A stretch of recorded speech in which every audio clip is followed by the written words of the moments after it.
welcome everyone to the SG03 Event Safety Management webinar. It's great to see so many people join us, both from the UK and around the world.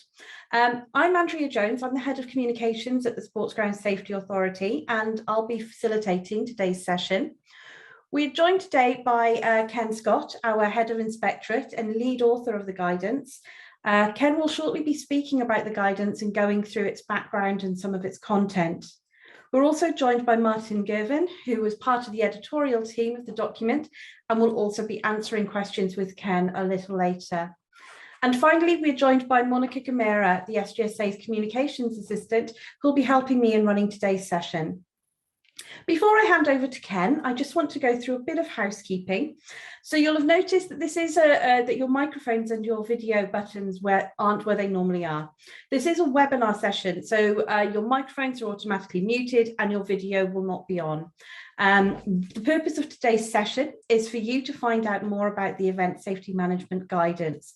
We want to encourage you to ask as many questions as you would like, and you can do this by using the buttons at the bottom of the screen. The best option is to click the Q&A button, and here you'll be able to type in your question. Alternatively, you can type any comments or questions into the chat box.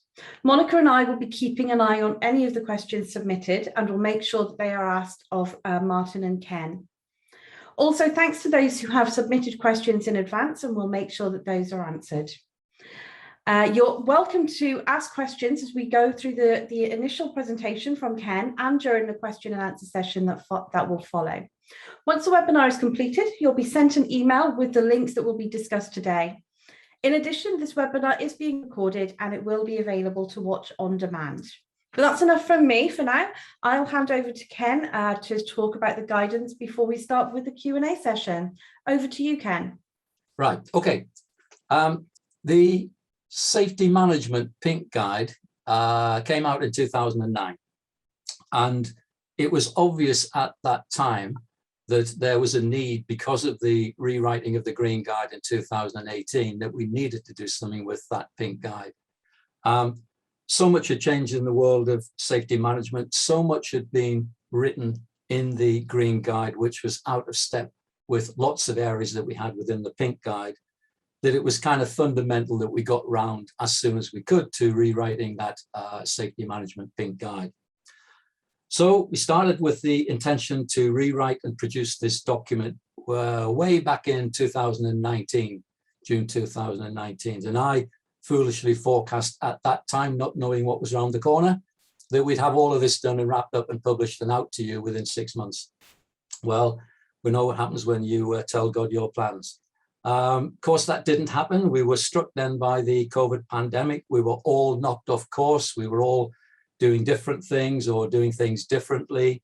And so it was out of necessity that we had to cease the work that we were doing on this, because I and a number of other people within SGSA were pushed off to write various other pieces of guidance that were needed and deemed to be more appropriate at that particular point in time.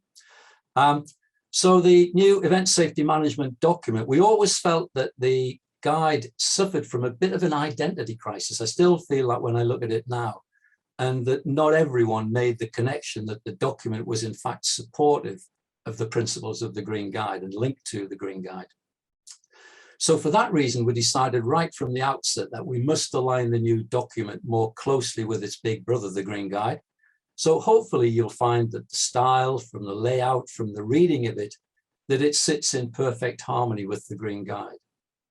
I think it's also helped now by the packaging and the branding, which clearly marks it down as a relative of the Green Guide.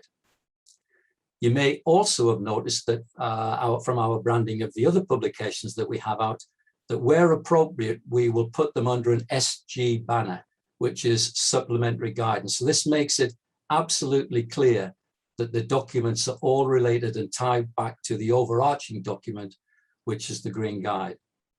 So hopefully you've all seen SG01, which is about the introduction of safe standing areas and rail seating.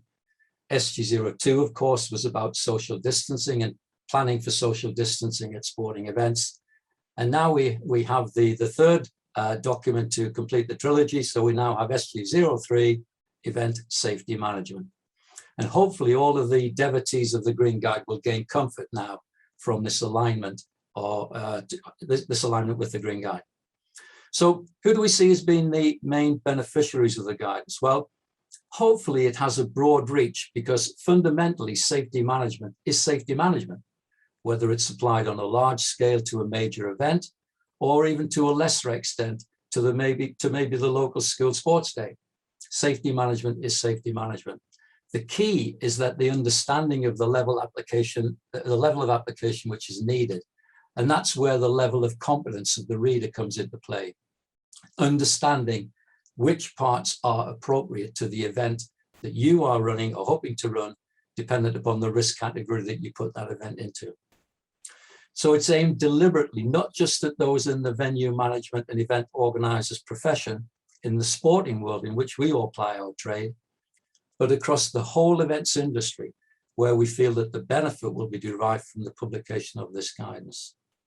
And as I found so many times throughout this pandemic, through guidance and advice published from many authors, including the SGSA, that guidance is often able to be adapted when in the hands of competent people to suit particular circumstances. So hopefully we have a very broad reach. At the heart of the guidance is this basic principle, which you see on the screen now. For all individuals involved in the management, organization, or hosting of an event, whatever their role, whatever the nature of the event, wherever the event is staged, the safety of all people present at that event must take precedence over every other concern. Now, this is a huge but highly important, significant statement that follows in the principles of the Green Guide, and is the thread that runs through the whole of this guidance document. We know that all venue management event organizers around the world face common challenges and need practical tools and guidance to help ensure the safety of people who attend their events. So with that in mind, what does the event safety management document cover? Well, on screen now, you will see a list of the key section headings. So the document covers all core elements related to managing safe events, including a comprehensive overview of the planning and delivery of safe events. It develops key concepts in relation to the planning cycle and the operations manual. It looks, as you would expect, at management responsibilities and the need to conduct risk assessments, and then going forward to develop an operations manual. All of this supported by a series of annexes and additional information. And importantly, it builds on ideas and concepts within Green Guide or within Green Guide 6, for example, areas such as Zonex, and I'm going to touch on that on a later slide. All of the key stages set out in this figure are fully detailed and explained within the guidance. So this slide that you're seeing there now is figure 1 from the event safety management document. The key points from this slide are that planning is a cycle consisting of different phases, which, dependent upon the size and the nature of the event, can occur over many, many months. Also, that planning should be a dynamic process capable of change should the need arise in the run-up to or even during the event. And note the heavy emphasis on post-event evaluation, which is crucial as it allows for any corrective measures needed to be put in place before the start of any future event. So Zonex, something that I think we're all getting used to the terminology now. I think everyone is a little bit more comfortable. It was first introduced into the Green Guide 6 in 2018. And many of you will know it as, formerly knew it as the last mile. At the time, it was viewed as a very bold move to include areas outside of the venue in a Green Guide document, because previous editions of the Green Guide had only looked and advised on the actual footprint of the venue itself. But we all know now, and we accept, that safety management can't be done in isolation and must include for spectators safe arrival and departure from the venue. Counter-terrorist measures, social distancing, and more latterly, voluntary certification of COVID passes has shown that the areas outside of our venues are absolutely crucial in the planning of safe events. So Green Guide 6 set the scene, which I've got to say at the time wasn't universally accepted.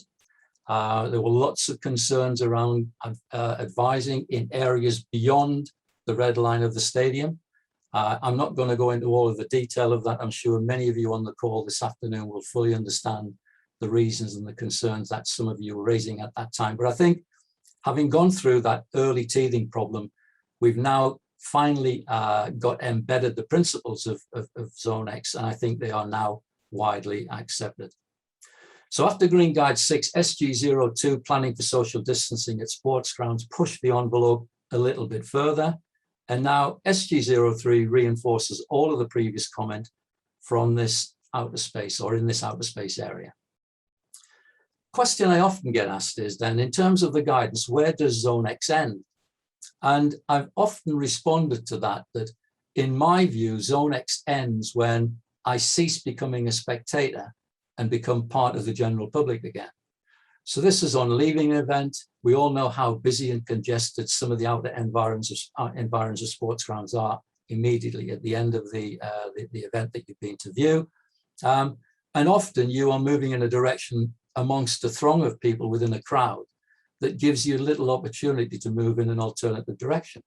It may well be that you're actually being directed that way as part of the movement plan and the movement strategy outside of the building.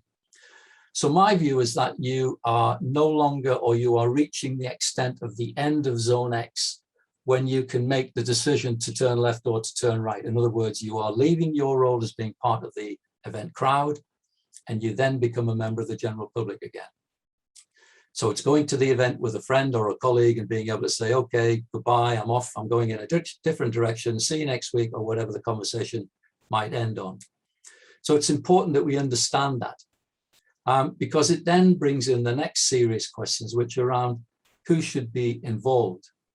And I'd be lying if I didn't admit to the fact that we've had some really, what I call adult conversations around this, where tempers did get a little bit frayed, but it was extremely important that everyone understood that, notwithstanding their reservations around acting in this public space, that they did have a responsibility for the hosting and the running of that safe event. So it's very, very important that we get over that hurdle. And you know that hurdle will always be there. There will always be an issue around who is legally responsible, who is insured, who can act in that public space. But the key bit is, what we can't do is turn away from the problem because of those issues that need to be resolved. And crucially, in terms of who should be involved, apart from the usual suspects, the blue light services, highways agencies, local authorities, etc., it's absolutely vital to involve the local community, because they will be the people who will be impacted upon most seriously and probably most often from the impact of large numbers of people arriving at the event and departing from the event. So, please, involve the local community to take them with you on that journey.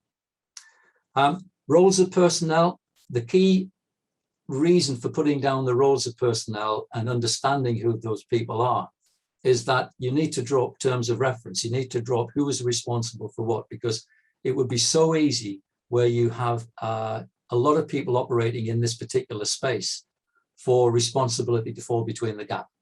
And obviously we don't want that to happen. So it's important that everything is set out so that any gaps can be identified and hopefully they can be closed.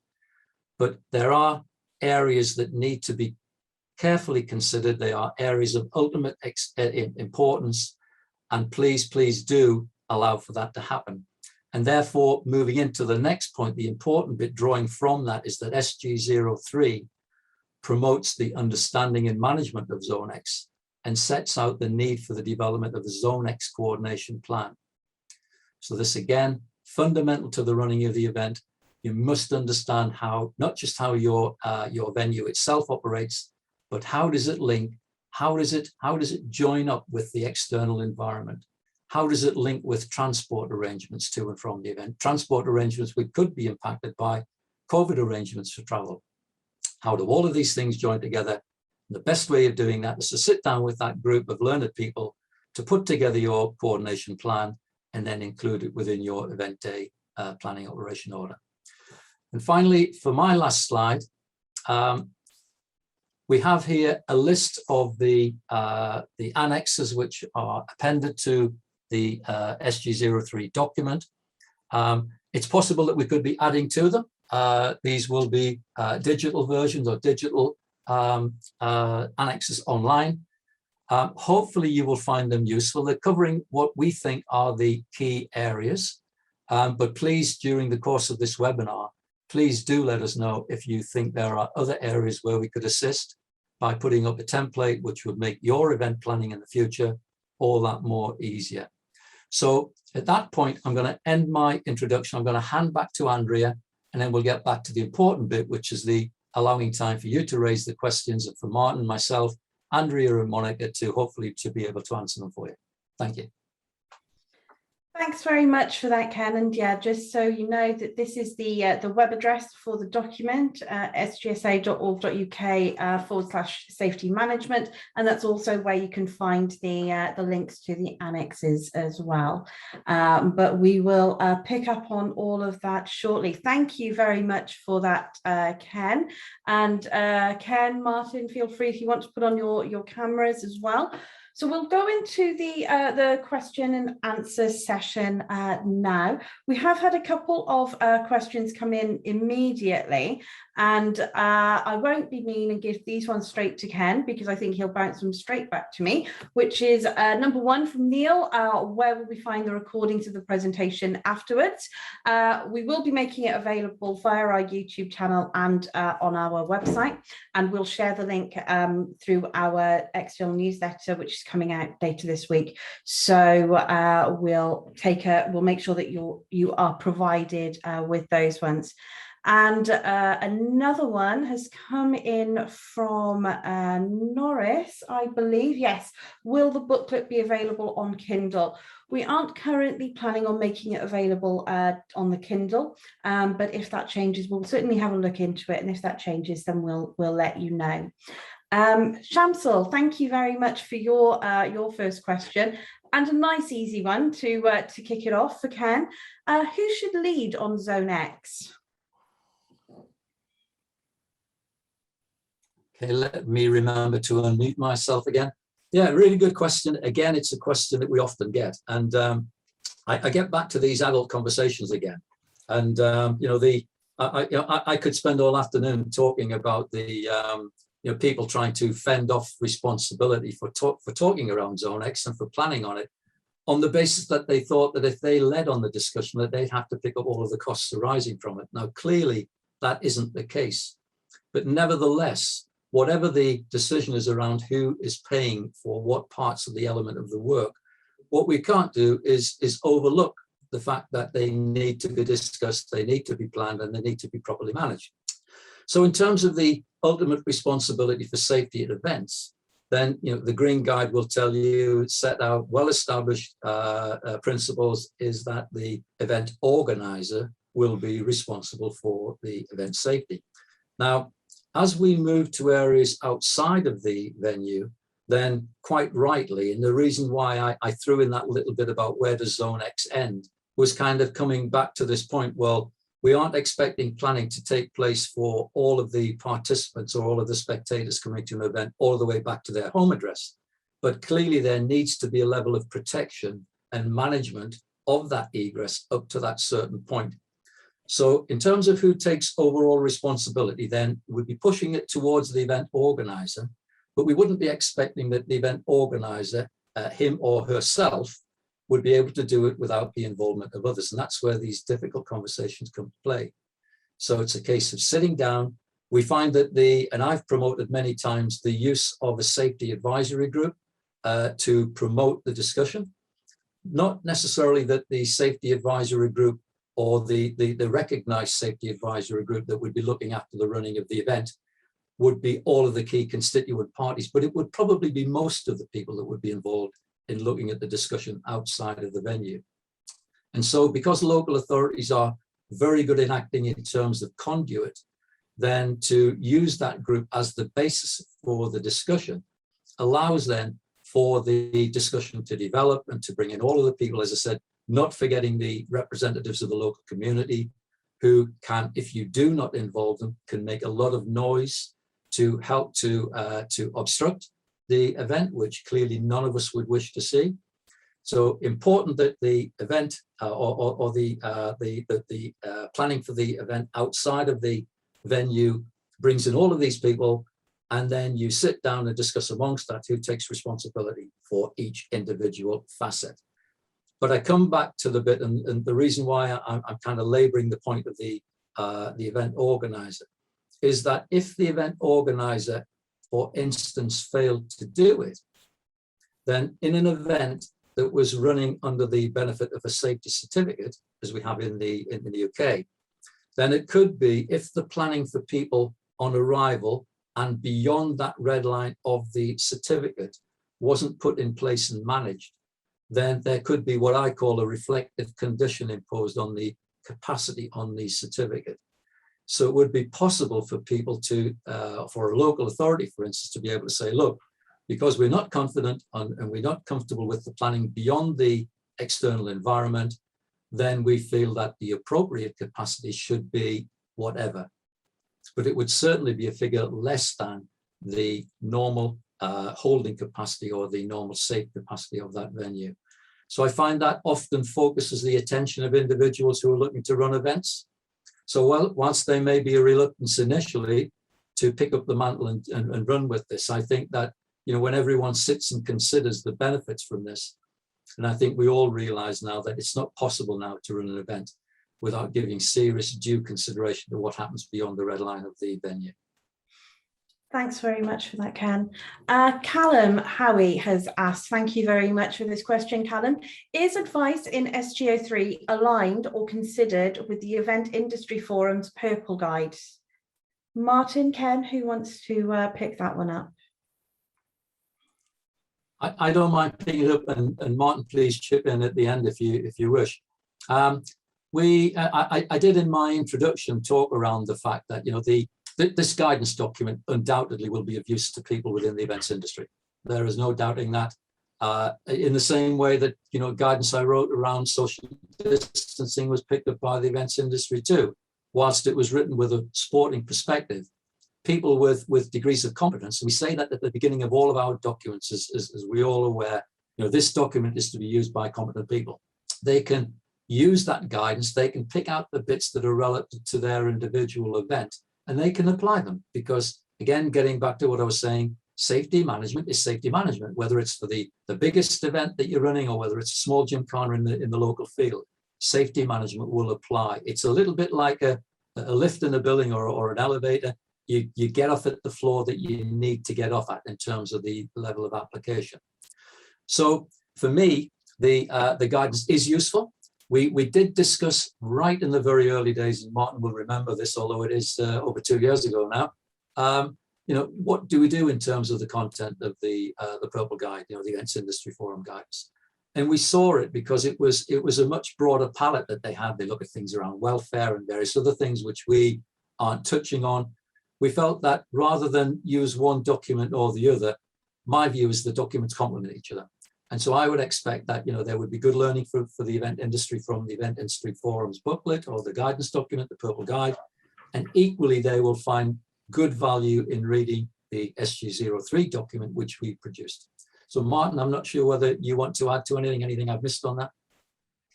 Yeah, thanks, Ken. I think the important point here is that we've also got to recognise that sports grounds are not just merely sports grounds. Many sports grounds are multi-purpose venues.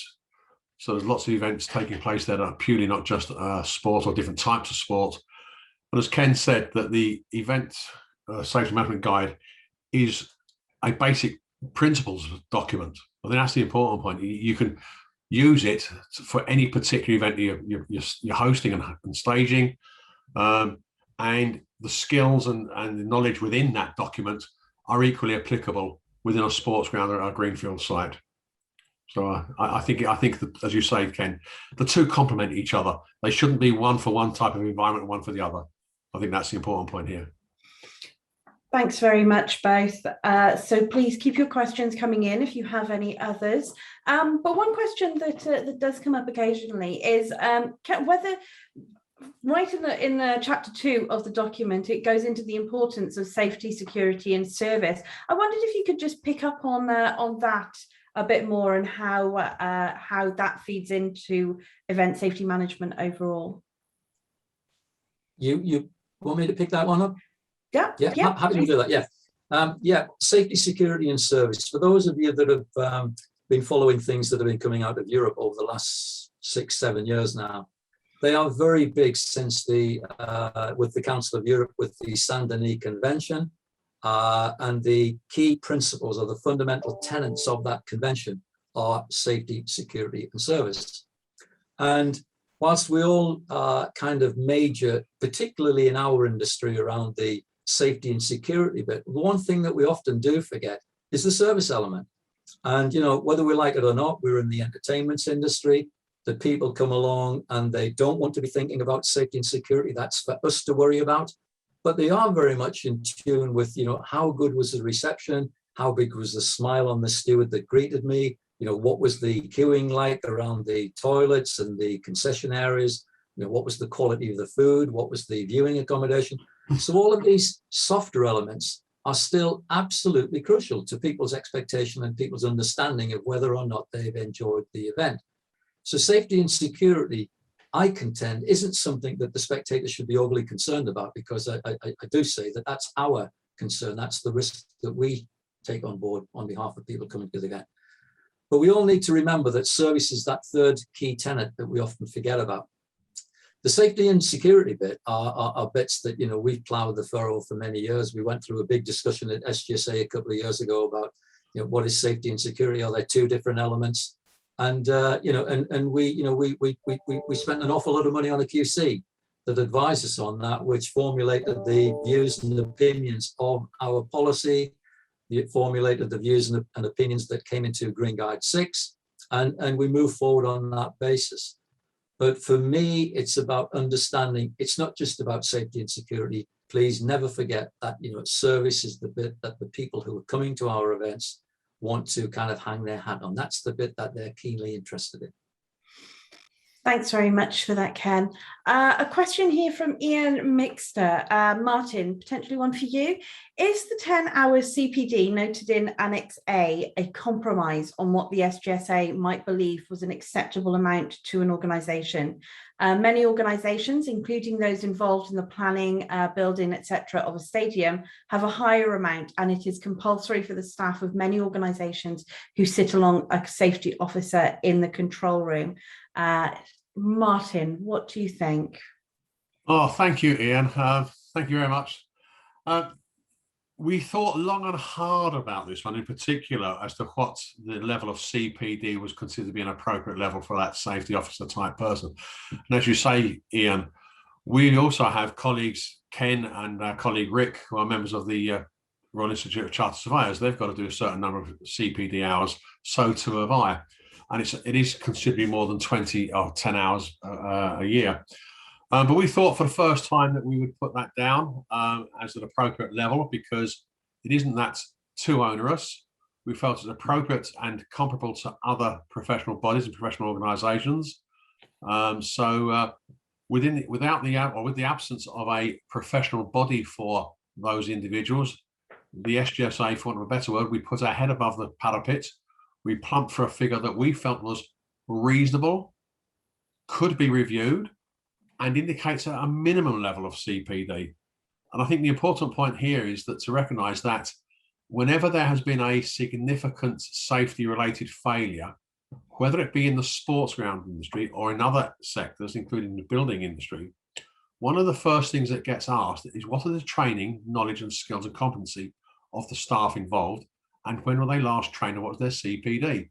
So anybody who, as Ken says, is a competent person, to maintain their personal competency and professional status, it really is important that some level of CPD is undertaken. And so we felt that 10 hours was a reasonable first start. Thank you.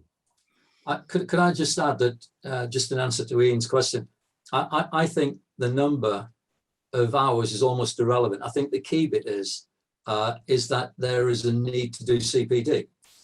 And I think that, you know, if you are a competent person and you are always looking to improve what you do, then, then the numbers are, as I said, they don't really matter. And so whether we put 10 hours, 20 hours or 40 hours, I think the key bit is that what we're saying is there is a need to do some CPD. There is a need to continuously improve in what you do. And as Martin's quite rightly said, that both Rick and I, through membership of RICS, have to do CPD, but the numbers are quite low. So that it's only 20 hours per year, of which there needs to be a mix of formal and informal CPD. But it's the thing that drives me on is not to get to 19 and a half hours and look for the next half an hour. It's the case that I know that I need to do it. And so you can easily end up, if you look at all of the things that actually do contribute to CPD, running into the hundreds of hours. And I'm sure that will happen with all those people that are now suggested that they do 10 hours. They'll do far more than that in reality. But it's a case of understanding and clearly having set out for them what constitutes CPD, because there was always this misunderstanding that you had to attend an event or you had to receive formal training to qualify for CPD. And there's nothing could be further from the truth, because whilst that is interesting CPD, I quite like to see people who are doing self-research, who are writing papers, etc. All of this qualifies for CPD. So there are a host of ways of doing it, and it's almost impossible not to do 10 hours if you are a competent person in a job as a safety officer or whatever that might be. Thanks very much, both. And just to reiterate, the Annex A does list all of the different options that could count as CPD as well. And it is endless, as you say. Martin has asked a question. Does SG03 replace the SGSA guidance on alternative uses of sports grounds? No. No, there we go. No, in a word, no. And the reason behind it is that that was specifically for alternative use of the ground for other types of activity for which the ground is normally used. And if one is hosting an event like that, the important point there would be to use all three documents, the Green Guide, the Alternative Uses Guide, and Safety Management, and pick the appropriate parts from that suite of documents. That's the important point. The Alternative Uses Guide, if it was published now, would be SG04. So I think that's the important point here. It is still supplementary guidance to the Green Guide. And as Ken said earlier in his introduction, we are in the process of going through our suite of publications and bringing them into line with that safety supplementary guidance suite of documents. So SG04, if you want to call it that way, alternative use of sports grounds, is supplementary guidance to the Green Guide and could and should continue to be used appropriately. I think this also, Martin, gets to the point I made at the beginning about kind of the identity crisis that some of our documents have got. And I think that, the work that Andrea and Monica are doing now in kind of bringing things so they look like they're related to one another and they don't look like documents that are coming from different organizations. So when Alternative Uses was written, it was written at the time when we had the Pink Guide and we had the Green Guide 5. But there was no kind of link between, and that's the bit that really frustrates and annoys me, that we don't have this clear path sitting beneath the overarching Green Guide with a series of nicely published and branded documents that look like they are brothers and sisters or siblings of the Green Guide. But I did say that we've got a number of documents that we need to review, and that is on the list, alternative uses. But as Martin said, it looks like he wants to do that one next because he's doing it in numerical order, and that will be SG04. I know. I was going to say spoiler alert, but there you go. No, that could be actually one of the annexes, because if you take a look at the annexes you referred to earlier, control points is in there, and as Ken said, we looked at a variety of our documents when we started this event safety management, and we were looking at trying to include control points or control rooms within it. But because control rooms is such a big subject, again, we felt that it was appropriate to leave that for that. So that might be SG04 or 5, but we are in the process. Thank you. Spoiler alert. And that picks up on a comment that somebody else has put in. I tried to download the event safety management annexes and templates and found that Annex C and Annex E just reopen the annexes template. Yes. So those two aren't quite on the website as yet.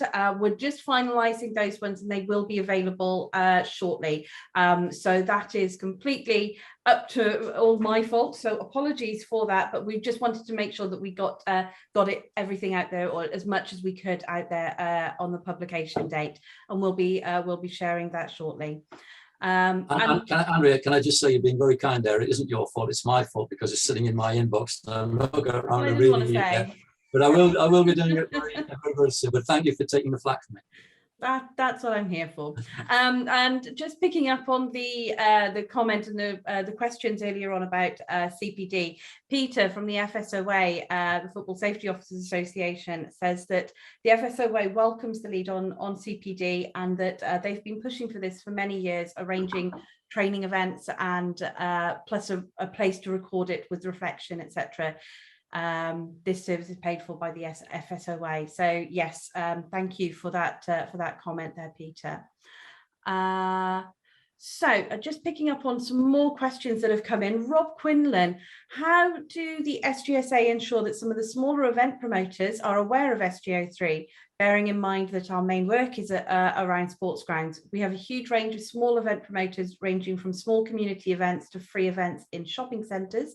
Are there any plans for a condensed or light version for these organisations? Who wants to pick that up, or are you going to put that to me? Well, I think it's probably a bit of both, isn't it? That I know you're going to be talking about training later, which obviously going to be a key part of this. We did talk around, we had some discussions around the green guide light for smaller events. And this is going back to 2018, shortly after the Green Guide came out. I'm not sure, but I did look at doing it, and it became so complicated to do it. And my worry was that key parts or key fundamental themes that run through both the Green Guide and certainly run through SG03 are difficult to unhinge. And I did make the point right at the very beginning that the principles of SG03 apply equally to the biggest event and to the smallest, the Gymkhana or the school sports day event. It's for the person reading the document. That's why we're very, very keen to keep promoting the competent person and supporting the competent person, because it's for that competent person to determine which parts of the guidance would be applicable. It's all in there. It's a case of pulling out the bits that you need and developing the bits that you need to the level that's appropriate for the risks that are attached to the event that you're running. So I'm not trying to pass the book on this, nor am I looking to divert writing an SG03 light document. But I do think that it could confuse rather than help. But I'm keen to hear the views of others, and particularly Andrew, who's going to be leading the bit about getting the word out about SG03. Yeah, we will be looking at ways to share the messages as far as wide as we can do. And importantly, Andrew has said in the comment box, it would be something that local authority SAGs could promote as they already do in promoting safety management at all events that they hear of, and that's an important aspect for it as well. But no, it's definitely something that we want to make sure that lots of people are aware, because as Ken has said right from the beginning, it isn't solely focused on sports grounds. It is applicable to event organisers and venue management across the sector, really. So I just want to pick up on a question that Norris has put in around accessibility, and is there a specific chapter catering for disabled spectators and disabled attendees?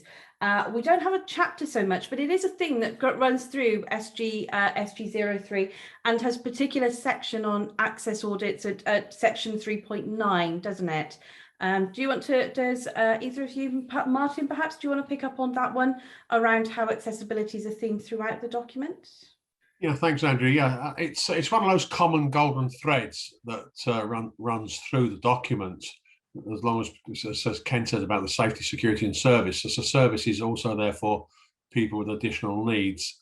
We thought very long and hard about how much detail we would put into the document. And I think we've covered it off fairly for all of the competent people to use it.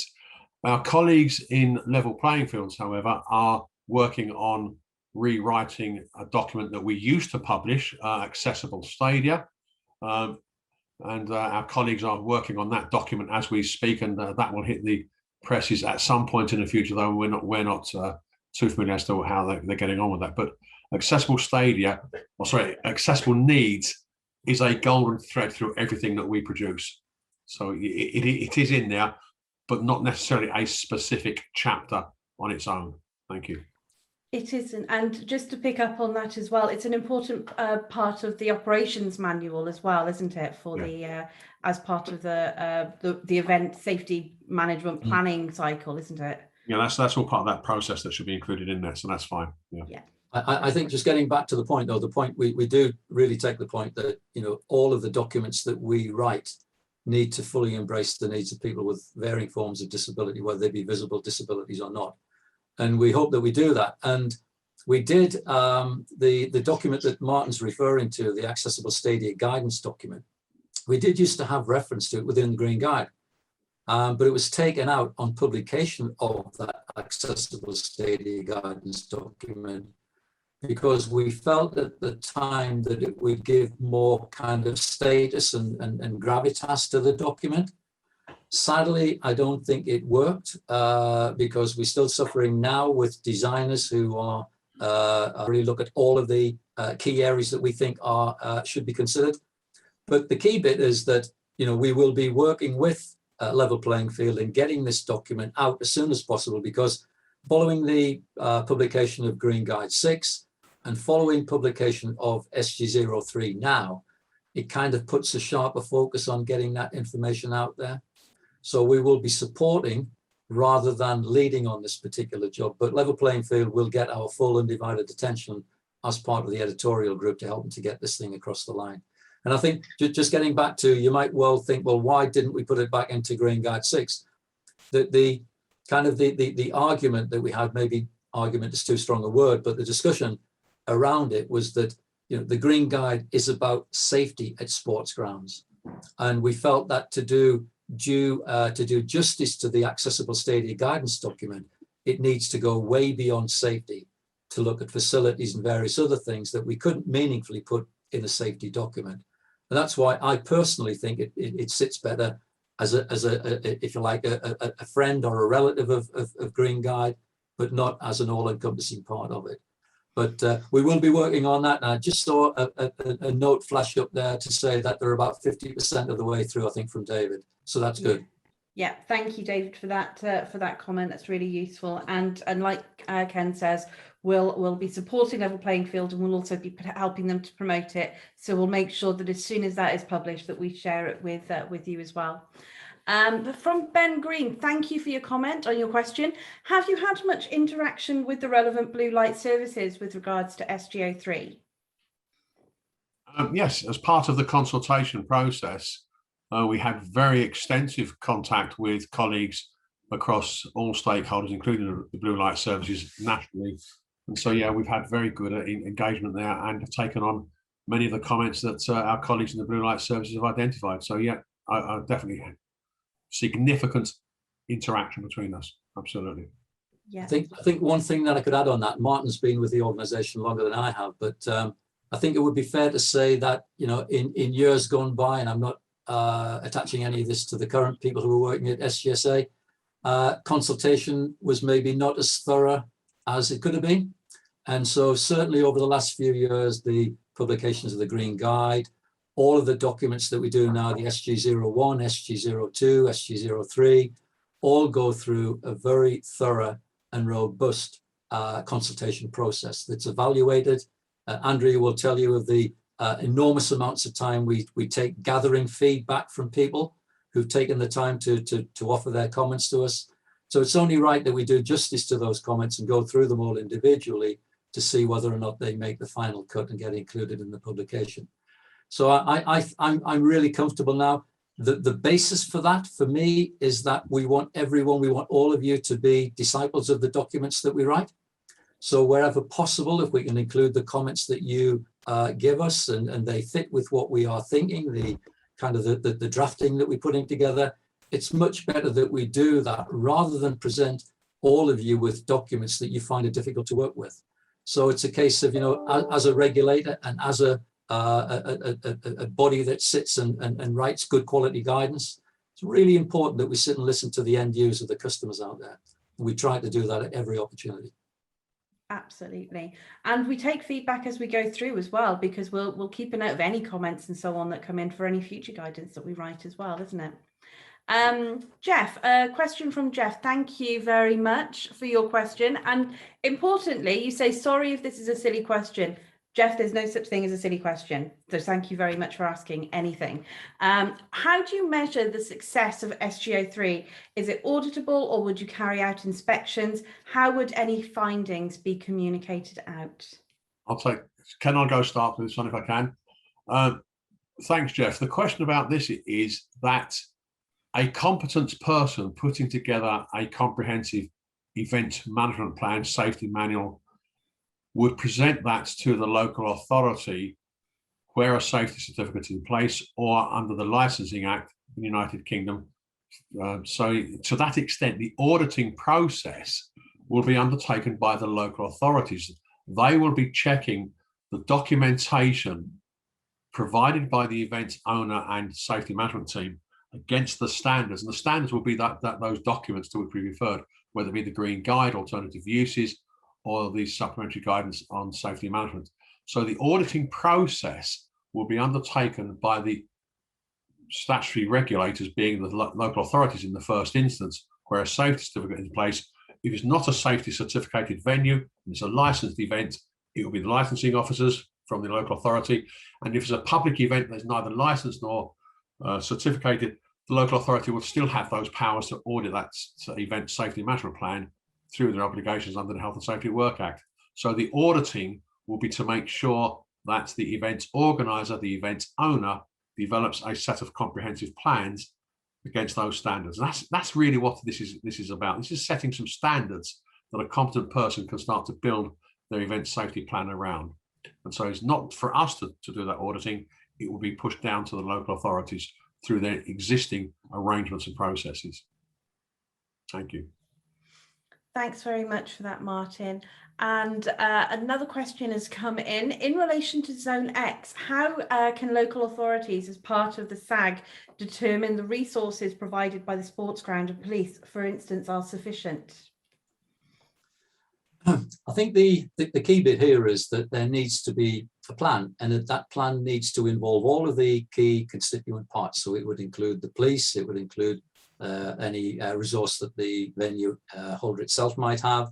It would include anyone that owns pieces of private land across which people may need to move to get to and from the event.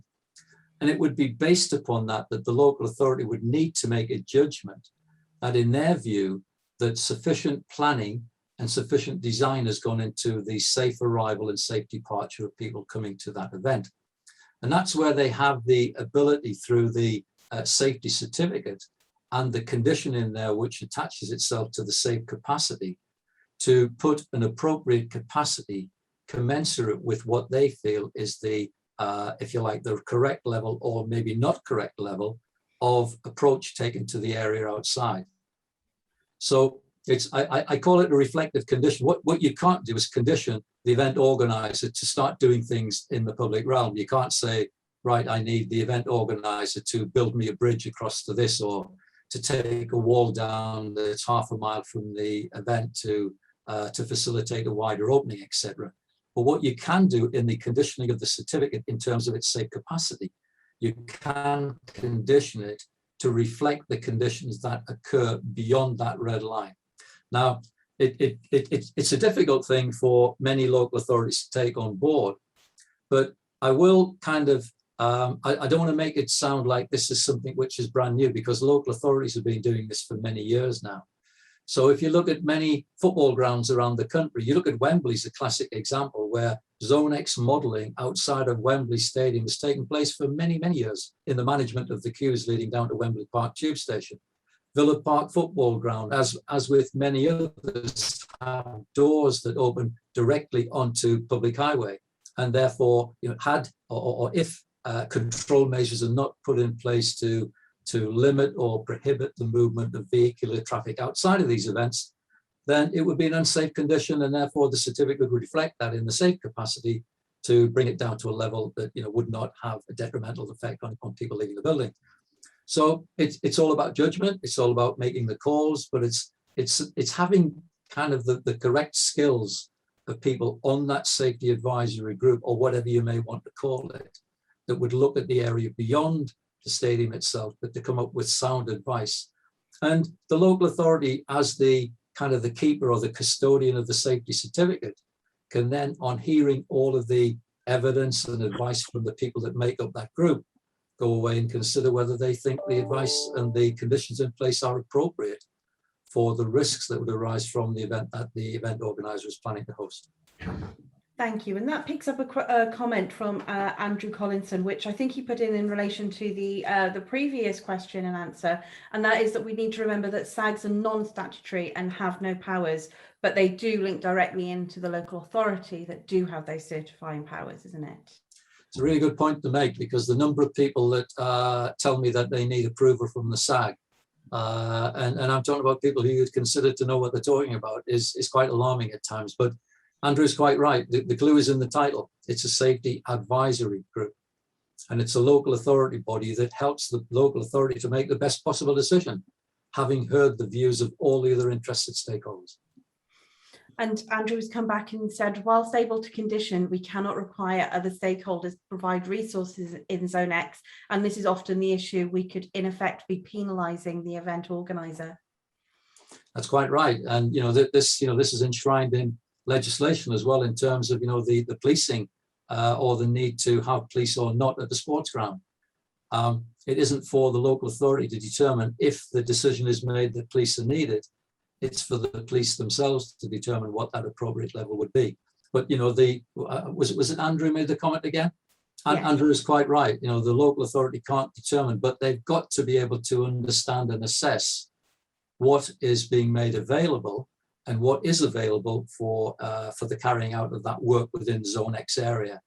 And upon that knowledge, or with the basis of that knowledge, make a decision about whether that event is safe to go ahead with the resources that are available outside. Thank you. Paul Cox has asked a question. Is SG01 available to download? It doesn't appear to be linked on the website. It is on the website. It is in the license standing page on the which is available on the front page of the website. We'll also make sure that it is sent. The link is sent to you in the email that is sent at the end of the day as well. But it is there and it is freely available to download. And it is. We got the order of the SGs in slightly the wrong order. We started with SG02 and then what did SG03 and then SG01. That was the order of it, but they're all available and they're all there on the website now. So that's got nothing at all to do with my ability to count either. That was purely a circumstance that I get back from being sideswiped by a pandemic. Absolutely. So I just want to pick up on a few more questions, and please, if anybody else has got any questions, please feel free to keep on putting them in, either via the chat box or in the question and answer box, and we'll make sure that any questions, any comments that you've got are answered. But I just want to pick up on the risk assessment and the incident management and contingency planning. And Martin, is this guidance applicable to small events and venues, or is it just focused on larger events? For example, is a small event expected to go through the same kind of risk assessment process as a large venue, do you think?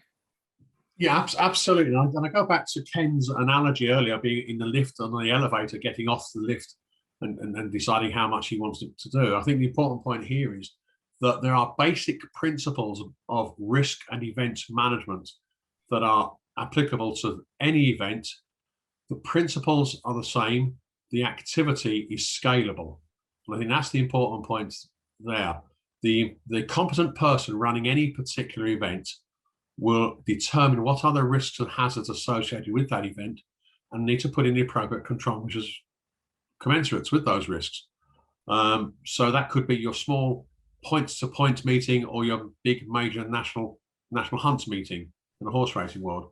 So to that extent, yeah, we'd expect the same processes to be followed, yet the level of detail and the size of the documentation would need to reflect. Everything needs to be proportionate to the type and scale of event involved, but the processes are very clear.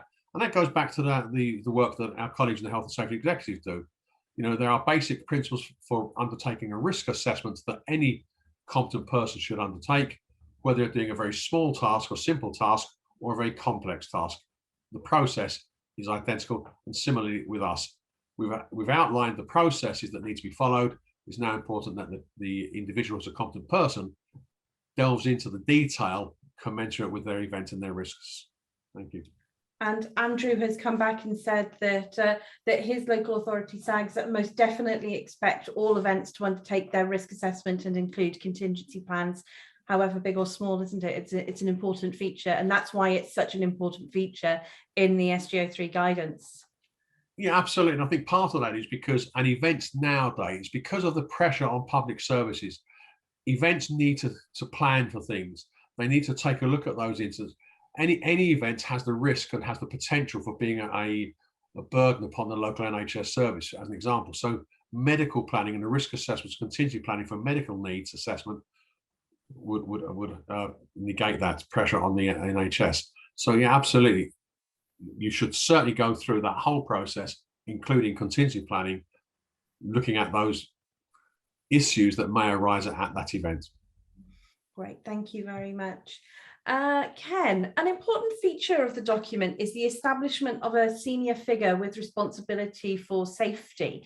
How can this be achieved if, for example, safety is seen as a lower concern than commercial concerns by senior management? How do you think that venue organisers and event organisers and venue management can go around that?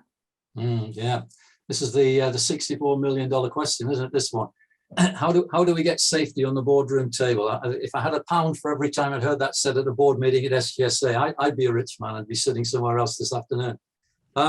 It's a really important point, isn't it? Because we all talk a good talk about how important safety is, and you hear this from the upper levels of boardrooms. Many leading sporting organisations. But when it comes down to paying the people who are needed to carry out that important function, then it's almost, we're talking in a different language.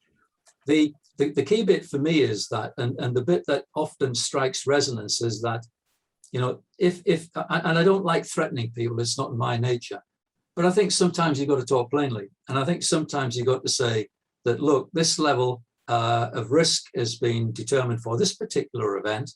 To help to mitigate and manage that level of risk, we need X resources to do that. This is the cost of doing these X resources. If you, as the holder of the purse strings, being that uppermost person in the food chain, don't accept that, then the consequence will be one of two things. Either we don't have the event at all, or we have it at a reduced capacity, which means that you lose ticketing revenue, etc. And I think, sadly, the world of economics and finance is sometimes the only language that we can talk. It shouldn't be that way. I know it shouldn't be. But, we're all, grown adults. We all live in the real world. And it's not always easy to get that talk of discussion around safety at that boardroom level, because it's looked at in comparison with all sorts of other things. But what we can't do, and it's really important that the message from this, what we can't do is look to reduce the levels of safety just because of this disinterest at times. So, we get disasters that come along every now and again that are wake-up calls. What it would be really nice to do is to avoid the disaster and do things proactively rather than reactively. So, for me, I will shout till I'm hoarse and lose my voice around getting safety and the safety professionals, and that's from the top of the safety management tree to the bottom, to get them due recognition of the significance and importance of what they do. And we do promote this through the safety certification guidance that we've got, excuse me, which says that there should be representative on board level that has responsibilities for safety management. But saying it and seeing it materialize are two different things. And I know that whilst we promote it, and whilst we always get a 100% response saying that this is in place, the difficulty of convincing people at times can become a little bit tiresome. But that will not stop us from plowing that furrow. That will not stop us from banging on the door, because safety has got to be the prime overall concern. Getting back to that statement that was on the slides that you presented right at the beginning, Andrea, the importance of safety and the key functions that fall from that. Sadly, they do meet the cost, but you know, if you think that safety is expensive, then try having a disaster. Absolutely. I just want to go to a couple more questions. There's been a lot of talk about competency and also the responsibilities of local authorities. What are the views of the SGSA on minimum competency requirements for local authorities? I can come in on that one, Andrew, if I can. We've recognised this as a very important area, and we are working with our colleagues in local authority building control. We've been working with them now for several months to develop a new level 6 qualification for local authority building control officers in the first instance, but it will also be open to colleagues in local authorities from other departments such as regulatory services, environmental health and such like. And the course is designed for local authorities who are issuing safety certificates and premises licenses to understand what good might look like. It's a very intensive course. It's a level 6 course, so there's a lot of detail, and that course will be operational from January next year, and I think it actually is being marketed by LABC as we speak. So there are very interesting points in there. So yeah, we're trying to upskill with our colleagues in local authorities, the staff who have responsibility for certificating and licensing venues. So that's how we're doing that one. And just picking up a point that Andrew made in the chat about crowded places or crowded spaces, that's a term that has hitherto been used quite a lot, but moving forward, thinking of the protect duty that is likely to materialize at some point in the future, the term crowded place or crowded space might morph into publicly accessible locations. So you might see that term in the future rather than crowded places and crowded spaces. Thank you very much. And Chris, just in response to the previous question around the leadership in boards, Chris Nag has sent around a link from the Health and Safety Executive, which is all around leading health and safety at work and the leadership actions for directors and board members. And it's useful to be aware of the different guidance and information that is out there that can support what Ken was talking about, isn't it? And just being aware of what there is. And there has been a question, what was the name of that course again? And is there any online information about this? Martin, the LABC course? Yes, there is. If you go onto the LABC website, there is information there. Off the top of my head, I can't remember what the course. I think it's Safety at Sports Grounds Level 6 course. I think that's what they've called it, but it is on the LABC website. Absolutely, it is there. Great, thank you very much. And again, we'll pull this information together and we'll send it out via our external newsletter. I think importantly though, that what you'll see now, that there's a little bit of a disconnect between the local authorities and safety managers, because the safety managers are working at maybe level 5 and level 6 in some areas, and certainly level 4 in some others. But the local authorities are certainly now working at level 6. So there's an uplifting there. And I think that's important, that the local authorities will understand what a safety manager, safety operations manual is going to look like, and how that they, as a local authority with their colleagues around the safety advisory group, will be able to pass comment upon that documentation. As ever, they won't be approving it, but they'll have an understanding of what good would look like and certainly what bad would look like. I think that's the important point here. So we are working with the regulators to understand what the future might look like for them. Thank you very much. Just going back to the contents of the document, an important point and a point that you picked up during the presentation, Ken, was around the evaluation and the event record. Just how important is the event record? Is it a critical part of event safety management, or is it just a nice to have if you're able to at the end of an event? What do you think? No, I think it's a critical part. I think, you know, getting back to the event cycle, it ties in very nicely with kind of all of the debriefing.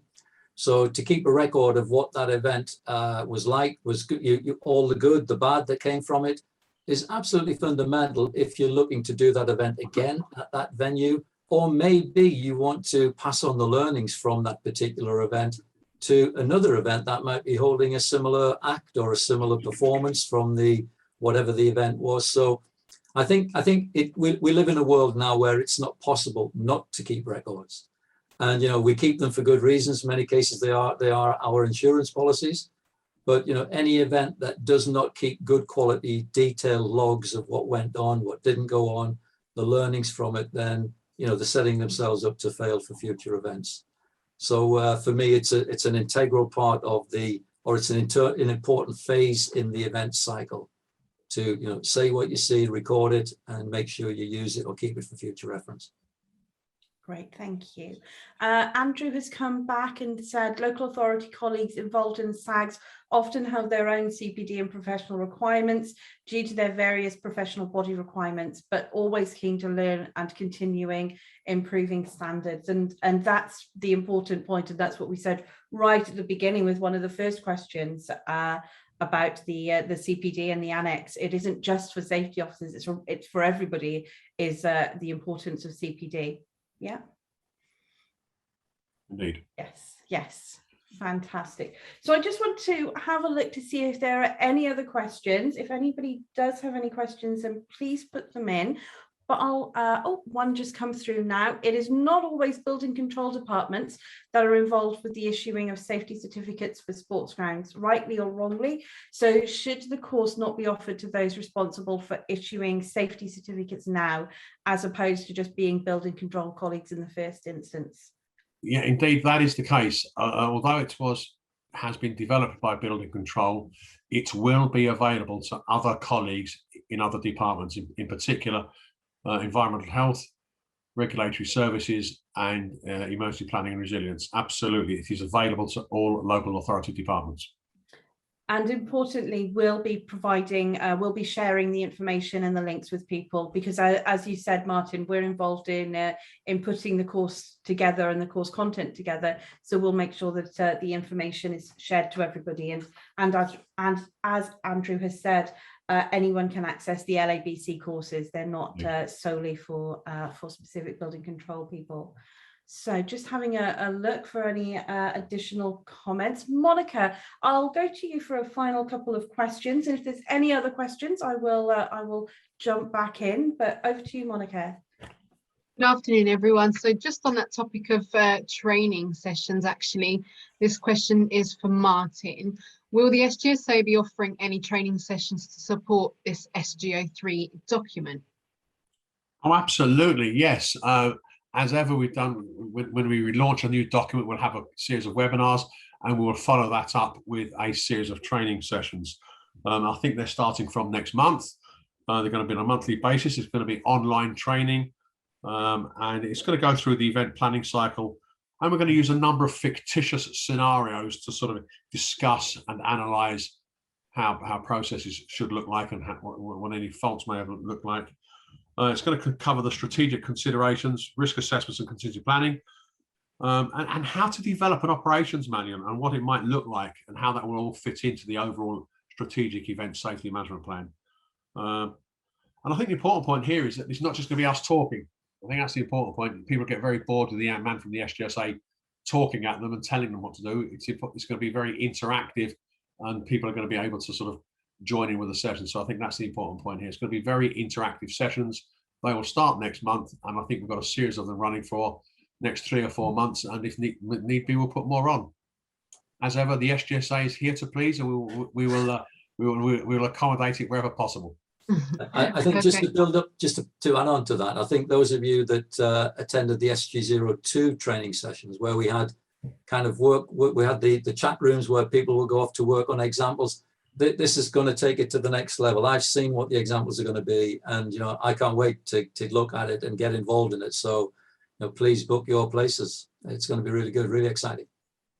Thank you both, and we'll make sure to keep you all posted on when you can book. So we'll send the links to the training sessions soon after this webinar's completed.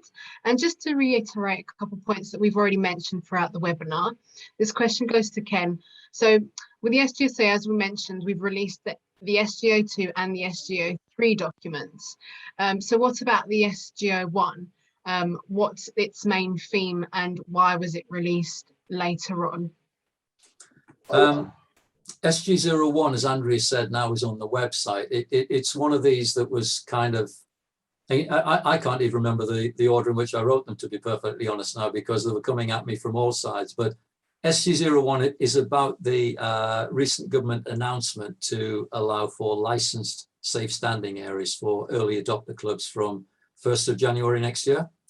So the document has been written for many, many months now, but every time we looked like government were going to make an announcement, then along would come a European Super League, or there'd be a further outbreak of a variant of COVID, or there'd be some reason why we were knocked off track. And the plan would have been for the early adopters to start from the beginning of the season that we're currently in, but these kind of winds blew us in different directions from time to time. The important bit is that we're in a position now where very shortly we will be announcing the findings of the early adopter applications. And those clubs hopefully will be going forward with licensed standing areas from the 1st of January using SG01 as the guidance document or the template for the design, installation and safety management of those licensed safe standing areas. So it's having waited as long as I have for this piece of legislation and this news to come along, I've been failing miserably with persistent standing and seated areas for about 25 years. I've said to many people, I've made a career out of it. It's a really red letter day for me. I'm absolutely delighted that we've got to the point. I wish that we could have had centre stage, but so many other things are happening in the world of government that perhaps it hasn't had the profile that it could have had. But I think come the official announcement of who those early adopter clubs are going to be, we get the sports minister involved. I'm sure Andrea is building up a big publicity, and yourself are building up a big publicity splash around this, and I look forward to having a drink on that day. I'll tell you.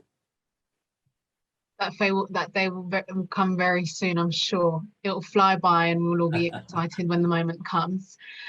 So just so everyone's aware, I will be sending a link to SG01 on the email that will follow after this webinar. And lastly, another question for yourself, Ken. What's the next guidance for the SGSA that you're currently or planning to work on?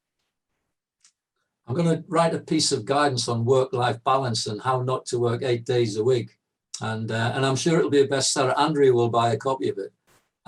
But seriously, I think that, Martin did mention the document with level playing field. We have a commitment, a huge commitment to help to support them through that.